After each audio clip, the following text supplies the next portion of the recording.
ಆಕೆಯ ಅಪ್ಪ ಬೇಡ ಬೇಡ ಅಂದ್ರು ಪ್ರೀತಿಸಿ ಮದುವೆಯಾಗಿದ್ಲು. ಇದೇ ವಿಚಾರಕ್ಕೆ ಮದುವೆ ಆದ್ಮೇಲೂ ಮನೆಗೆ ಬಂದಾಗ ಅಳಿಯನ ಮೇಲೆ ಮಾವ ಸಿಟ್ಟಾಗ್ತಿದ್ರು. ಇಷ್ಟಕ್ಕೆ ಕೋಪಗೊಂಡ ಅಳಿಯ ಮಾವನನ್ನೇ ಕೊಲೆ ಮಾಡಿದ್ದಾನೆ. ಹೆಂಡತಿ ಮತ್ತು ಅತ್ತೆ ಸೇರ್ಕೊಂಡು ಕುಟುಂಬದ ಮುಖ್ಯಸ್ಥನನ್ನೇ ಯಮಲೋಕಕ್ಕೆ ಕಳಿಸಿದ್ದಾರೆ. ಕೊಲೆ ಮಾಡಿ ಏನೇನ್ ಪ್ಲಾನ್ ಮಾಡಿದ್ರು ಅನ್ನೋ ಕಂಪ್ಲೀಟ್ ವರದಿ ಇಲ್ಲಿದೆ.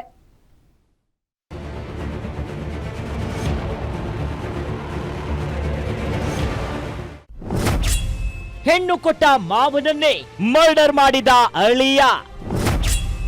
ಅತ್ತೆ ಮಗಳು ಜೊತೆ ಸೇರಿ ಅಳಿಯನಿಂದ ಮಾವನ ಮಟಾಶ್.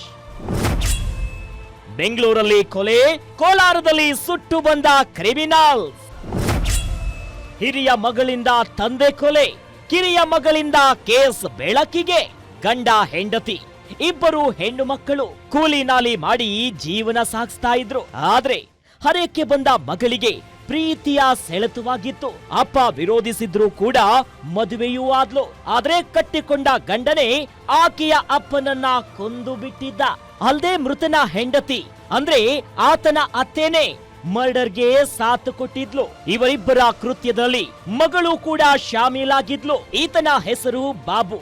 ದೇವನಹಳ್ಳಿ ಮೂಲದ ಈತ ಕಾಡುಗೋಡಿ ಬಳಿ 20 ವರ್ಷದಿಂದ ವಾಸವಾಗಿದ್ದ. ಮುನಿರತ್ನಮ್ಮ ಎಂಬಾಕೆಯನ್ನ ಮದುವೆಯಾಗಿ ಇಬ್ಬರು ಹೆಣ್ಣು ಮಕ್ಕಳ ಜೊತೆ ಜೀವನವನ್ನ ನಡೆಸುತ್ತಿದ್ದ. ಅಷ್ಟರಲ್ಲಿ ದೊಡ್ಡ ಮಗಳಿಗೆ ಈ ರಾಮಮೂರ್ತಿ ಎಂಬಾತನ ಜೊತೆ ಲವ್ ಶುರುವಾಗಿತ್ತು. ನಾನು ಆತನನ್ನೇ ಮದುವೆಯಾಗುವುದಾಗಿ ಹಠಕ್ಕೆ ಬಿದ್ದಿದ್ಲು. ಆದ್ರೆ ಅಪ್ಪ ಬಾಬುಗೆ ಇದು ಇಷ್ಟವಿರಲಿಲ್ಲ. ವಿರೋಧದ ನಡುವೆಯೂ ಮಗಳು ರಾಮಮೂರ್ತಿಯನ್ನ ಮದುವೆಯಾಗಿದ್ಲು. ಇದೇ 26ರಂದು ಬಾಬು ಸ್ವಲ್ಪ ಎಣ್ಣೆ ಹೊಡೆದು ಮನೆಗೆ ಬಂದಿದ್ದ. ಆಗ ಅಳಿಯ ರಾಮಮೂರ್ತಿ ಹಾಗೂ ಮಗಳಿಗೆ ಬಾಯಿಗೆ ಬಂದ ಹಾಗೆ ಬೈತಿದ್ದ.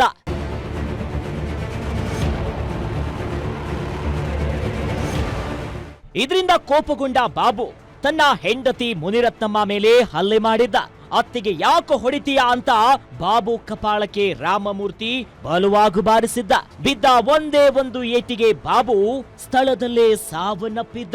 ಬಾಬು ಸಾಯ್ತಿದ್ದಂತೆ ಏನು ಮಾಡಬೇಕು ಅಂತ ರಾಮಮೂರ್ತಿ ಮತ್ತು ಮುನಿರತ್ನಮ್ಮಗೆ ತೋಚೋದಿಲ್ಲ.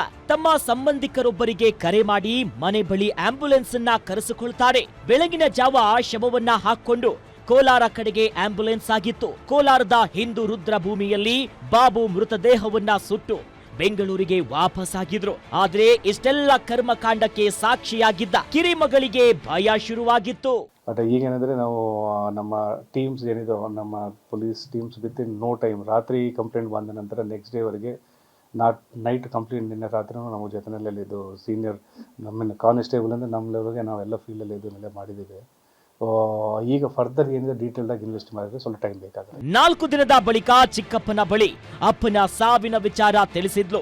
ಸಾವಿನ ಮೇಲೆ ಅನುಮಾನಗೊಂಡ ಬಾಬು ಸಹೋದರ ಕಾಡುಗೋಡಿ ಠಾಣೆಗೆ ದೂರು ನೀಡಿದ್ರು. ಪತ್ನಿ ಮತ್ತು ಅಳಿಯನನ್ನ ಕರೆಸಿ ವಿಚಾರಣೆ ನಡೆಸಿದಾಗ ಕೊಲೆ ಮಾಡಿರುವುದಾಗಿ ಬಾಯಿ ಬಿಟ್ಟಿದ್ದಾರೆ. ಸದ್ಯ ಇಬ್ಬರನ್ನ ಬಂಧಿಸಿರುವಂತ ಕಾಡುಗೋಡಿ ಪೊಲೀಸರು ವಿಚಾರಣೆಯನ್ನ ನಡೆಸುತ್ತಿದ್ದಾರೆ. ಆದ್ರೆ ಕೋಪದ ಕೈಗೆ ಬುದ್ಧಿ ಕೊಟ್ಟು ಕುಟುಂಬ ಜೈಲು ಸೇರಿದ್ದು ಮಾತ್ರ ದುರಂತ. Ajay Kumar, crime bureau, guarantee news, Bengaluru.